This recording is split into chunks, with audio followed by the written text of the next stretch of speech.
Okay. All right, so which problem shall we start with?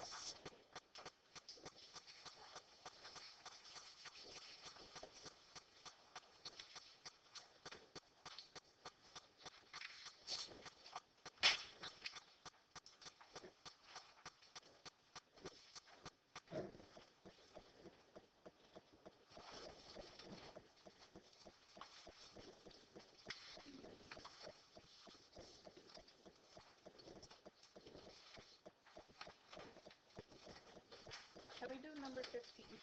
15. Let's see. There we go. Let me scroll here. Okay, 15. All right, well, it says, consider the functions f of x equals x to the fourth minus 2 and g of x equals x cubed minus 4x squared plus 2x plus 6. The functions intersect at points p and q. Part of the graph of f of x and part of the graph of g of x are shown below. Okay, so it says find the range of f. Okay, well, if we're looking at f right here, just think about, your transformations. Okay, what is that minus 2 going to do to that graph? It's just going to shift it down 2, right? That's a vertical translation. So the lowest this graph goes is 2. So do you guys remember interval notation? What were the two symbols we used with interval notation? Brackets and parentheses, right? Okay. Well, we're talking about the range, so I'm wanting to know, the height of this graph. Well, the lowest it goes is 2, and how high does it go? Infinity. Goes forever. Okay. Now, we never include infinity, but what am I going to put on that 2? That's a bracket. And does everybody remember what the difference is? A bracket tells me that number is included. The parentheses tells me it's not included. Okay. Now, I would probably recommend putting in interval notation. If you were to go ahead and say y greater than or equal to 2, I think that is accepted by the mark scheme as well. I'd have to look again. Yes, ma'am. Okay, so even though it doesn't have arrows, still. Yes, even though it doesn't have arrows, we still believe that the graph goes forever because it just says part of the graph is shown. Mm-hmm. I've noticed that on a lot of these IB graphs. They don't put the arrows on the end to calculate because otherwise, it would stop right here, right there. So there's no way for us to tell what that limit would be. And why isn't it -2? It's 2. Oh, I was just seeing if you were paying attention. No, no, no. There you go. Yes, -2 because it was shifted down 2. Excellent. Okay. Write down the x coordinate of P and the x coordinate of Q. Well, really, what we're trying to figure out is this value of x right here and this other value of x right here. And there are several ways you can do it. Probably what I thought was the fastest.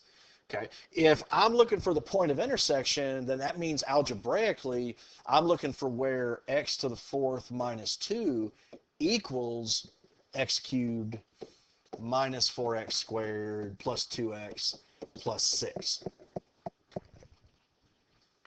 Where do they intersect? We're just trying to find the values of x that are going to make that true. So I would probably go ahead and just pull everything over. So x to the fourth, then we go ahead and say minus x cubed, then we're going to have a plus 4x squared minus 2x, and then if I subtract the 6 over, minus 8 is equal to 0.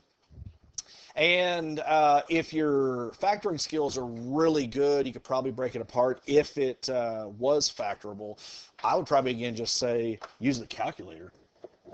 Okay. If I come on over here to my graph screen. Okay. Let's see here. X. So x to the fourth. That is not what it wanted. X to the fourth. Okay, then it was minus x cubed. Is that right? And then I think it was a 2x squared, 4x squared minus 2x. Okay, so plus 4x squared minus 2x, that's a y. Okay. Minus 8 equals 0. Okay, so just minus 8. All right. So when we set it equal to 0, we're just trying to find the two places where it's crossing the x-axis. So how did we do this? There are several ways on the calculator. What method comes to mind? Okay, so let's see here. Let me get rid of that. Pull him out of the way. So go to menu. Analyze graph. Okay. Now, if I have both graphs on there, remember we manipulated the equation so it's 1. If you're looking for the intersection, absolutely. But now because I set it equal, I'd go for the 0 on that one. Okay. So again, lower bound, put it to the left of where you believe it is, push enter, upper bound. And I believe if I continue all the way through, it'll show me both of them. So it looks like I have -1 and 1.52. Okay. So -1 and 1.52.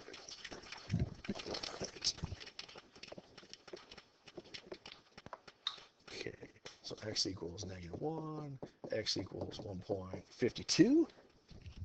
And then it says write down the values of x for which f is greater than g. Okay. Now, graphically, what do you think we're going to be looking for where it says f is greater than g?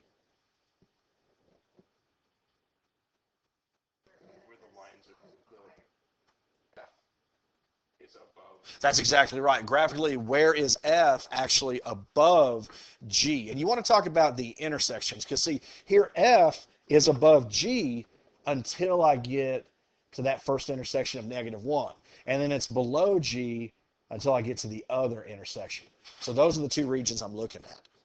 And again, you'll notice they'll have you find specific answers because they're going to have you most likely do something with those in later questions. So this one was -1. This one was 1.52. So I would go ahead and use those to write out an interval notation answer. I'd say -infinity to -1, okay, union 1.52 to infinity.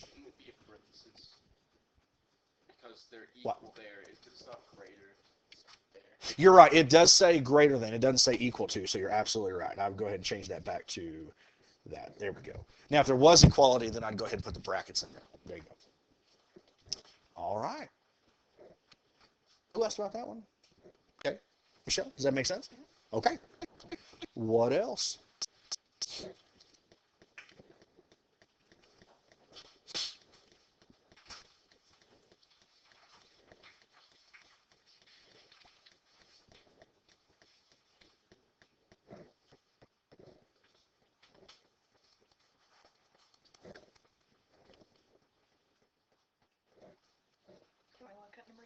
Number 12. Let's see here. Okay. So it says consider the quadratic function f equals ax squared plus bx plus 22. The equation of the line of symmetry is y equals f of x, which is x equals 1.75.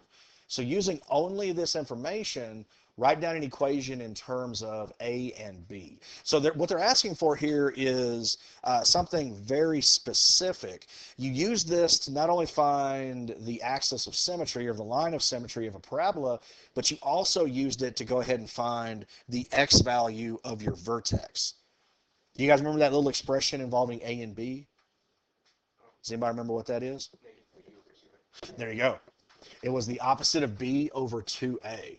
So what I'm going to do here is go ahead and say the opposite of b over 2a is equal to 1.75. Okay, so using only the information about the line of symmetry. Okay, does that make sense? Okay. So then it says this graph intersects the x-axis at the point -2, 0. So using this information, write down a second equation in terms of a and b. Okay, so what I'm going to do now is I'm going to go back to the original. Okay. Well, the y value is 0, so y equals, that's 0 equals. So ax squared, remember this is the x that I'm going to go ahead and plug in. So basically we have a times -2 squared, which would give me, okay, so 4a, and then plus bx, minus 2b, and then we have our plus 22. There we go. So really, what are they having me do? Create a what? We're creating a system. Because the very next question, okay, go ahead and find a and b. All right. Questions? All right, there's a lot of different ways to do this. I think what I did was I solved this one for b, if I remember correctly, I took that little equation and I multiplied through by 2a. Okay, so that gave me negative, let me do this over here so I have some room. Negative b is equal to, what is 1.75 times 2a? Okay, what's that? 3.5a. Okay. So I know that b is actually to 3.5a. So I'm going to take this and I'm going to plug it in here. Oh, because I multiplied through. See, I multiplied 2a times this and then times that. Yeah, but then so b equal negative b is 3.5a, so b is negative. Good Lord. Yeah, sorry. It's a Friday. I'm making little mistakes today, so that's not huge. Is everybody okay if I'm done? All right, then let's go ahead and plug it in. So 0 equals 4a. Okay, so minus 2, we're going to go ahead and plug in a negative 3ba, 3.5a. Good Lord, Patrick, come on. Plus 22. And then now it's just a matter of running through and solving for a. Let's see here. So 0 equals 4a plus, that'd be 7a. Okay, plus 22. All right, so it looks like we're going to have 0 equals 11a plus 22. Negative 22 equals 11a. So I'm saying that a equals negative 2. Okay. Okay. And then now it's just a matter of working backwards to go ahead and figure out what we need. Now you can plug it into any of the equations, but this one right here is already solved for b. So b is equal to 3.5 times a, which was negative 2. So I'm getting that b is equal to negative 7. Okay. So a equal, wait a minute. I forgot the negative on that again. Blah, blah. A equals negative 2. Caught myself that time. B equals 7. Okay. And then it says the graph intersects the x-axis at a second point, which we're going to call P. Find the x-coordinate of P. So how would I do that? Plug in a and b and set it equal to 0. Okay. So let's see here. Let me go back to the original. Okay, so we had f of x is equal to ax squared plus bx plus 22. Okay, so he said to go ahead and plug in a and b. So this first one would be a negative 2x squared plus 7x plus 22. And you said you want to go ahead and set it equal to 0? Okay. Because what's Spencer thinking about doing here? If I'm wanting to find the roots, we break apart the multiplication. Call that factoring. There we go. This one is factorable, but I mean, we can go ahead and do it by hand. We could plug it in the calculator.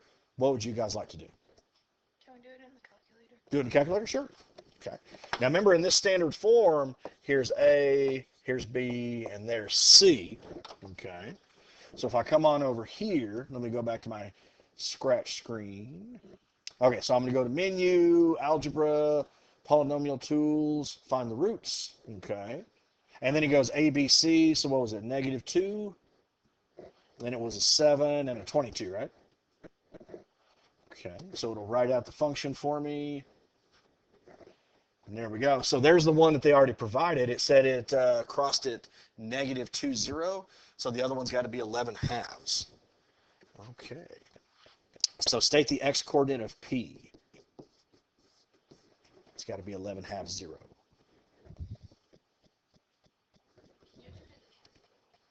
Yeah, sure. Okay. So let's go through those steps. I went to menu. Then where'd I go? Algebra.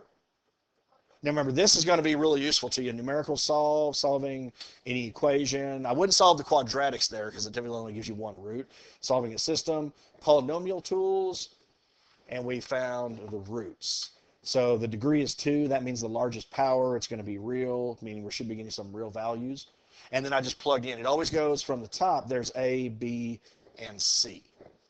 So A sub 2, that's A. So I just plugged in that first coefficient. Then I plugged in the linear coefficient. And then I plugged in my constant. And it even, as soon as I click OK, negative 2x squared plus 7x plus 22, it writes out that function. Okay. And that's where I was able to get those. Okay. There we go. Michelle, how was that? So if they're asking you for the x coordinate, is that like Yes, it's a value of x. That's the solution, the root, the 0. Do you want to work it by hand to see if we're going to get the same thing, or no? That's okay. All right. Okay, next up.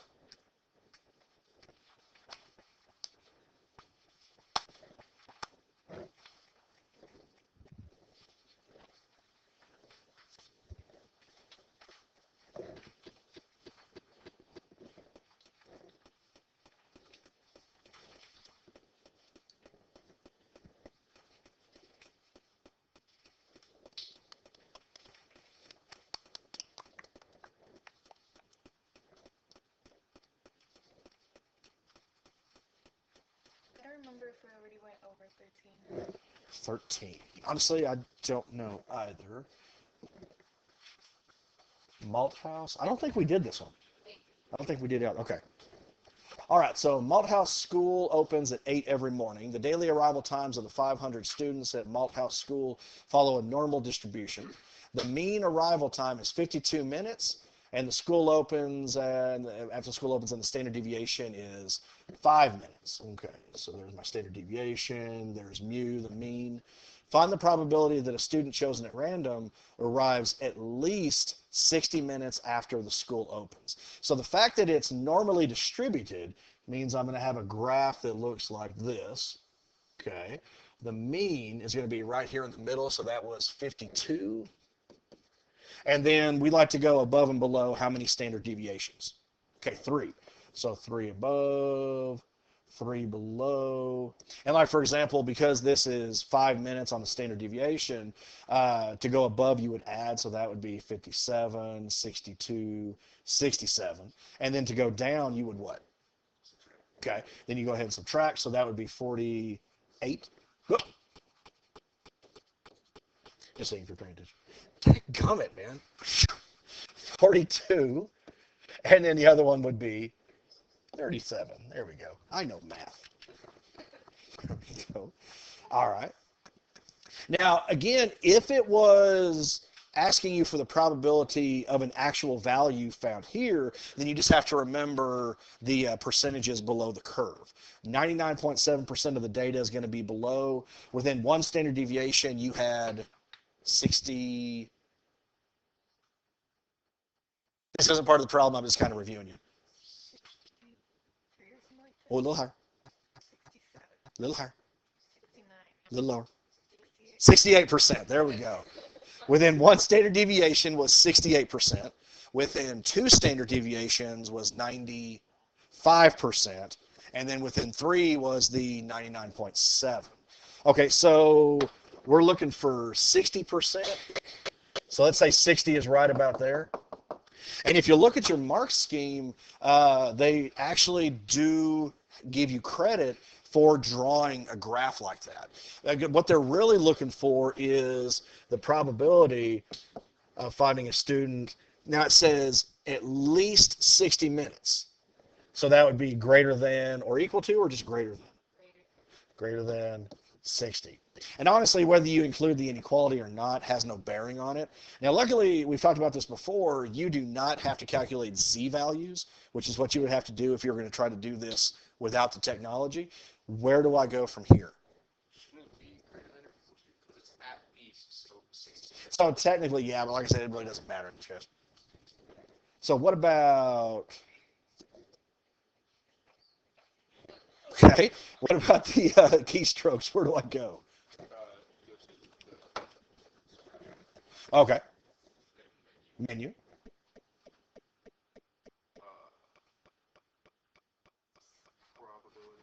not probability, statistics, statistics. distribution, This is a normal distribution. So we go to distribution.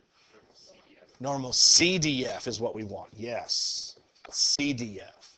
Now, we want at least 60. So that means it's the lower bound. So I'm going to go ahead and type in 60. So what do I do for the upper bound? 999999999. Okay. And then we'll type in the mean. What was that? 57? Was it 52? Okay. And then the standard deviation was 5. There we go. So as soon as I go ahead and click OK, so we should be looking at about maybe 5.48%. Okay.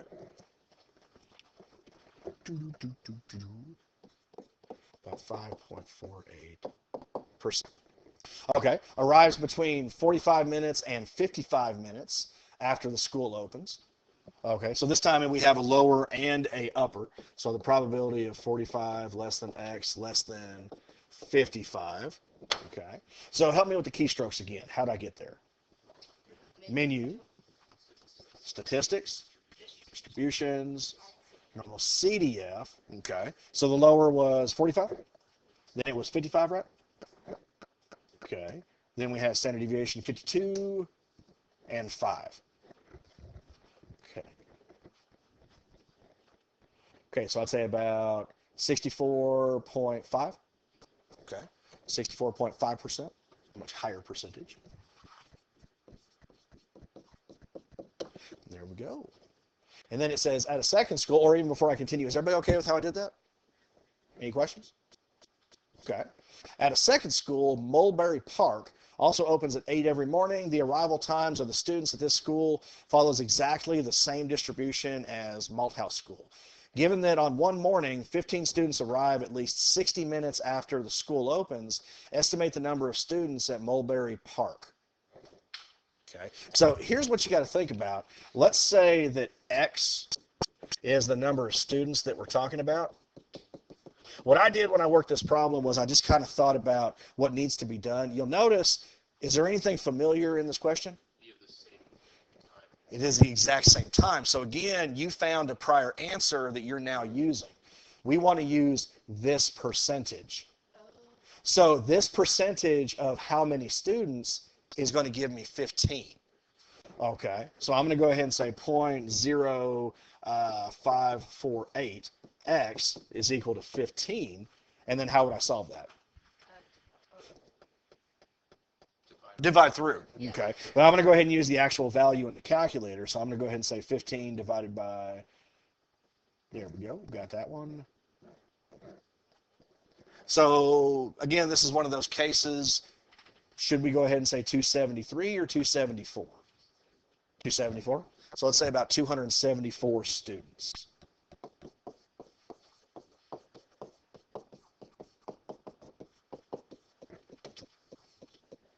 Okay. All right. Does that make sense? Okay. I'm kind of curious, what questions more than anything are you hoping to see on the exam? Or the ones you know you're just going to get immediately? Like, what concepts do you guys feel really confident about? Now you're scared, Mr. West. Derivatives? Feel confident with derivatives? Good. What if there's chi-squared? Remember the keystrokes for that? Okay, well, you're kind of... Yeah, I don't remember. Let's do one. Okay. I think there was a chi-squared on the second problem. Okay. Here we go, because it's a contingency table. Okay, it says on one day 180 flights arrived at a particular airport. The distance traveled and the arrival status for each morning or incoming flight was recorded. Did I not give you copies of that? I just posted it to the website. That's right. This is paper 2. This is paper 2. Was there a chi-squared on...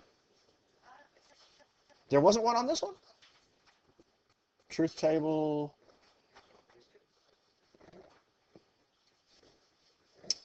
I guess there wasn't.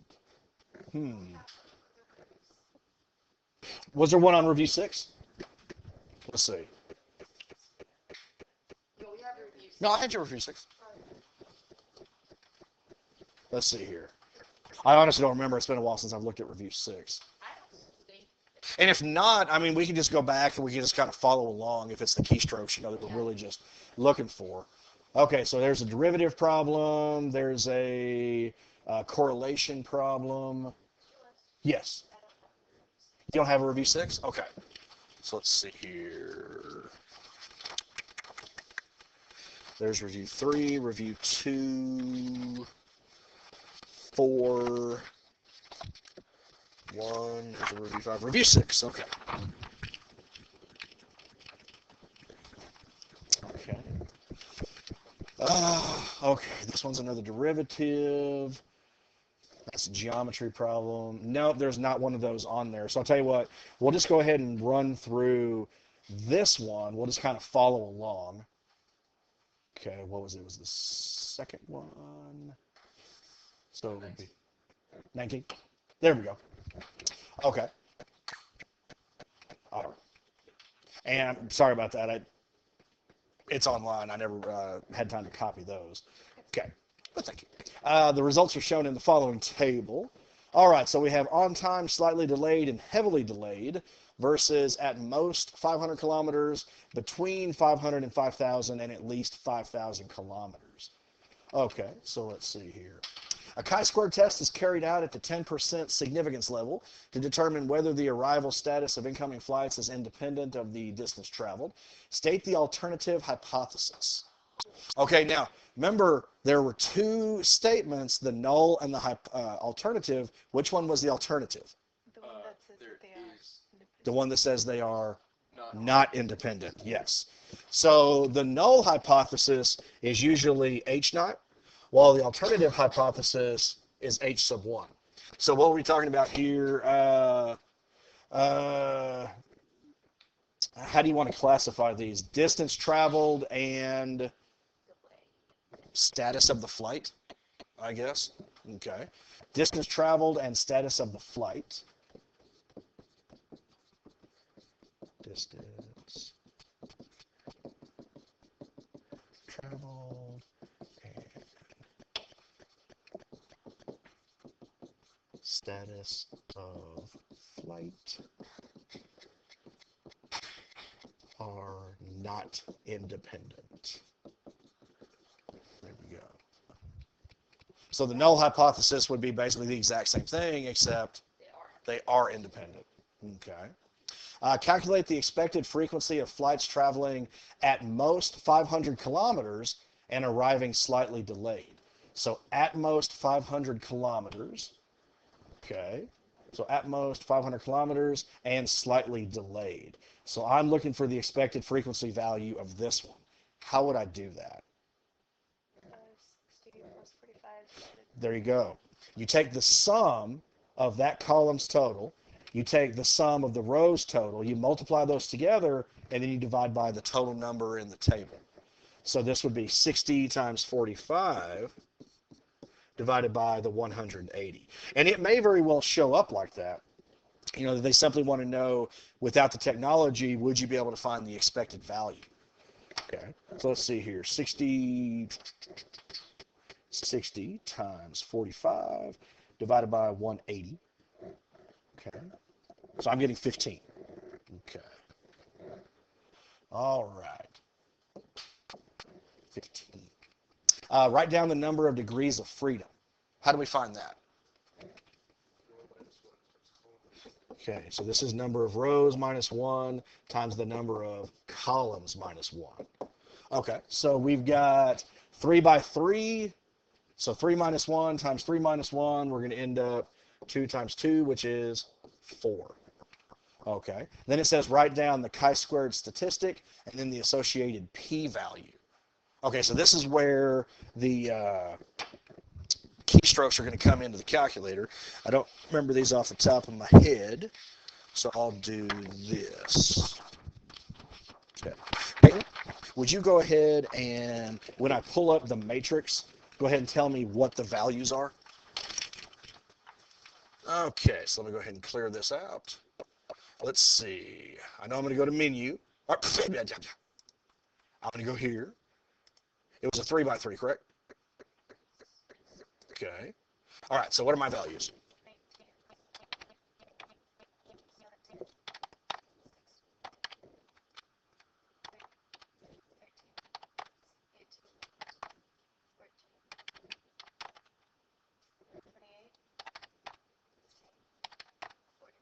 40?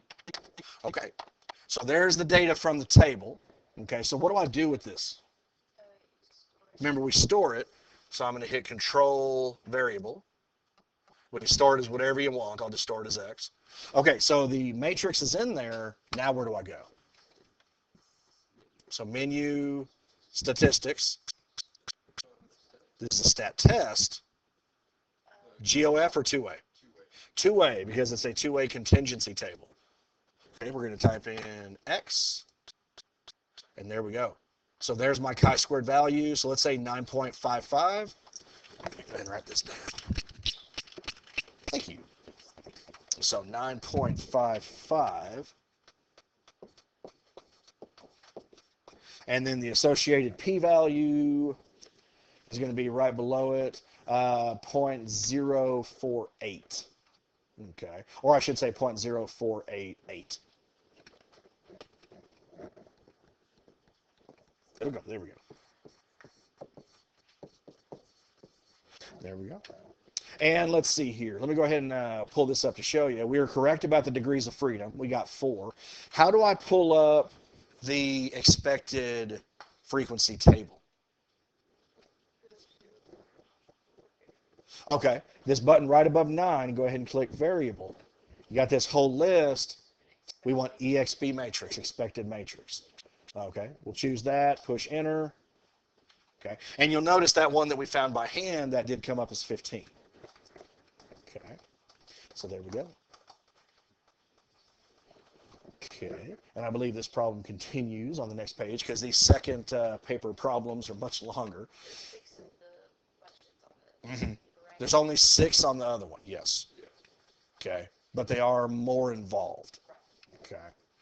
The critical value for this test is 7.779. See, they are not going to expect you to know that. They will provide it. So we got, what was it, 9.55? Okay, so our calculated value is greater than the 7.779 that we got. It says state with a reason whether you would reject the null hypothesis. Well, are they independent or are they not independent? Is it good or bad that our number is larger than theirs? I always consider it good. I mean, if you're doing this test, to me, you want to show that there is some kind of relationship. So your calculated value, you want it to be larger than the critical value. If that's the case, they are not independent. So the way I would state this, I would say we reject the null hypothesis because, and then you could say our critical value is lower than the calculated, or calculated is larger than critical. You know, however you want to say that. I didn't think anybody would want me to just write that whole thing out. Okay. But does that make sense? Okay. All right. It says a flight is chosen at random from the 180 recorded flights. All right. And now it suddenly turns into what kind of problem? Probability problem. They like probability a lot. All right. Would you guys like to try this one on your own for a second? Because probability was one of those that we had a lot of difficulty with. Okay. All right. So why don't I go ahead? Sorry, I don't have a copy of this. Did you want to maybe jot these numbers down real fast? Or you can take a picture of it with your phone. That way you can know what the columns are.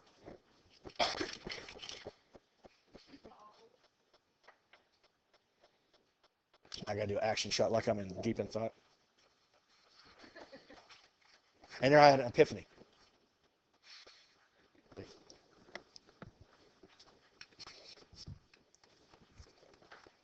All right, so we got it? Okay, cool. All right. So you've got 3 questions. Write down the probability that this flight arrived on time. Okay. and then that's just a flight chosen at random from the 180 recorded flights. Given that this flight was not heavily delayed, find the probability that it traveled between 500 and 5,000 kilometers. 2 flights are chosen at random from those which were slightly delayed. Find the probability that each of these flights traveled at least 5,000 kilometers.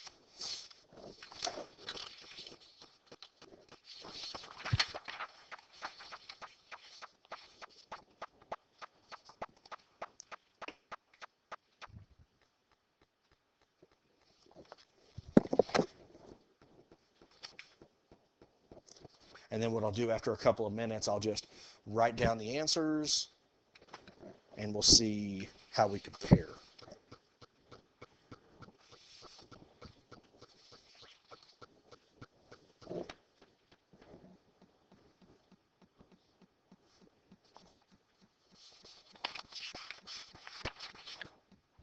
Hey, Mr. West. Mm. I gotta go. Let's change it in. We're trying to set up for the. Oh, pep rally? Okay. All right, well, the next time I see you, you'll be walking into that test. So. It's exciting.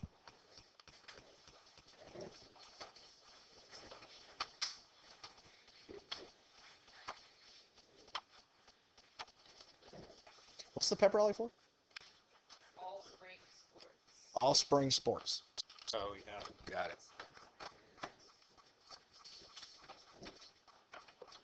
Bye, Mr. See ya. Rally is sold out. Oh, is it? Only a third has Yeah, all my classes today have been ghost towns. I'm thinking 8th period is not going to be any different. Is everybody about ready? Okay, let me at least go ahead and write down the first one. Okay, and I'll go ahead and write down the first fraction and then what the reduced form was. A flight's chosen at random from the 180. Write down the probability that this flight arrived on time. Okay, well, there were 52 out of the 180, which is going to reduce to 13/45. Okay, so Emily's giving me the thumbs up. She got it right. Okay, Gabby, all right, good. Do we want to talk about that one? Okay. Now, G, given that this flight was not heavily delayed, find the probability that it traveled between 500 and 5,000. What's the word that stood out to me? Given. Okay, so I saw this as a conditional probability problem. All right, here's what I ended up with. 35/97.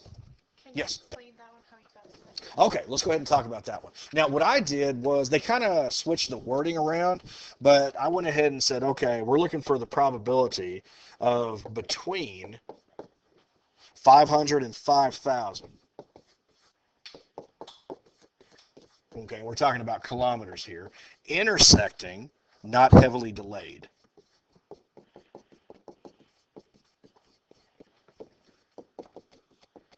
And then what would I divide that by? The probability of between 500 and 5,000 kilometers, or the probability of not heavily delayed? Probability of not heavily delayed. The probability of not heavily delayed. Because remember, the formula was if I have the probability of, like B given A, it was going to be the probability of B intersecting A over the probability of A. You always took the probability of the intersection and divided it by the probability of the given event, because the given event already occurred. Okay. Well, I'm looking for the intersection of 500 and 5,000 kilometers. Probably put an M there. And not heavily delayed. Well, from the table, I got 35 out of 180. Do we need to go back and take a look at that? Yes. Okay.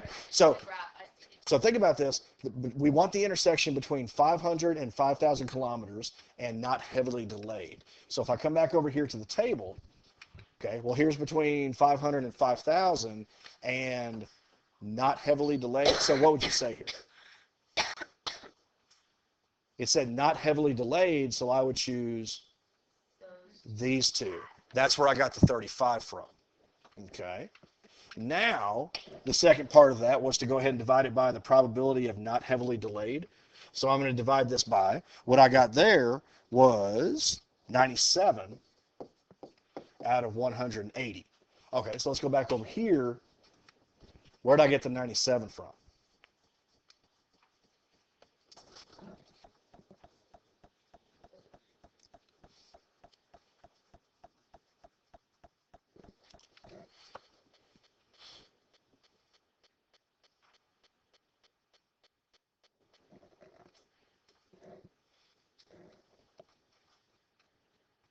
Okay, where did I get the 97? The probability of it not being heavily delayed.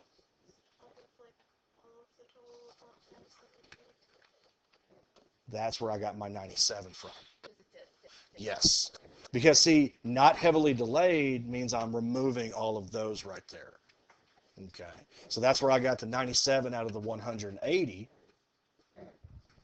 Okay. And what do we do if we divide by a fraction? We multiply by the reciprocal, so 35 over 180 times 180 over 97. Yeah. Today is another stellar day in math studies. 35 over 97. There we go. Okay. All right. And then find the probability that each of these flights traveled at least 5,000 kilometers. Anybody believe they got this answer? I want to go ahead and share it.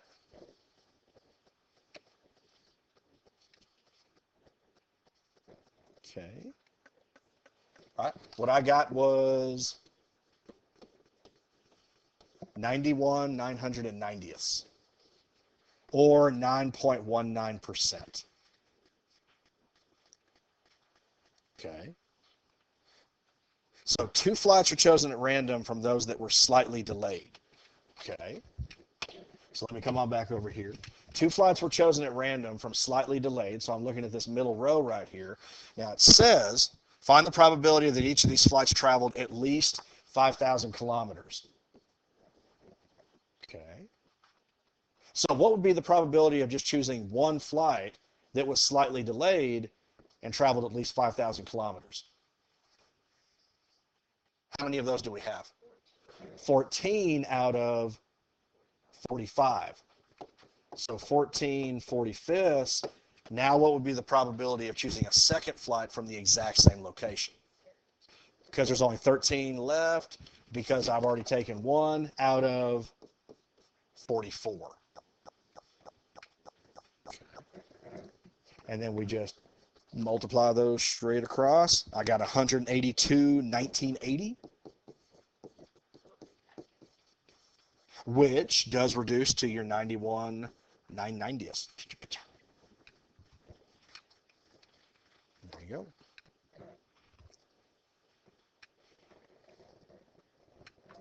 Okay. How we doing? Oh, yes.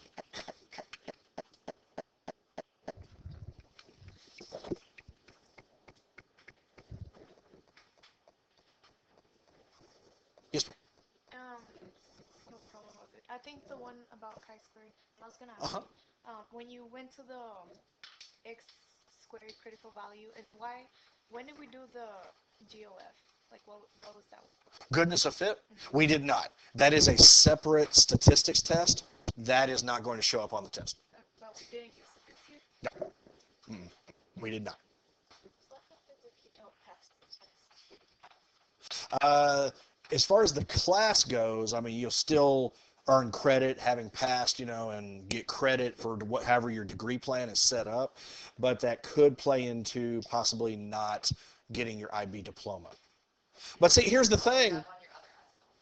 Yeah, I mean, there's a lot of factors that are going to be involved in it, but, I would not worry, okay? The math tests are the ones that people do not finish early, okay? Because definitely there's so many places where you can make a mistake, but we've spent an entire school year talking about this material. We've reviewed for an entire month. I feel confident that you guys are going to go in there and you're going to do amazingly well. I really believe that. I mean, this class, compared to this same class last year's, this was just night and day with what we were able to accomplish this year. And if I was able to have the success rate that I did last year with that class, I expect it to be even way better this year because you guys actually cared and did stuff. And you weren't mean to me, so there you go. Thank you. What's the passing score? Well, 4 or greater. 4 or greater. I think these two papers, paper 1 is 40%, and paper 2 is 40%, and remember the other 20% comes from your IA. There you go. Okay, so you will not be reporting here on Monday. I will be seeing you guys, I believe it's in the library.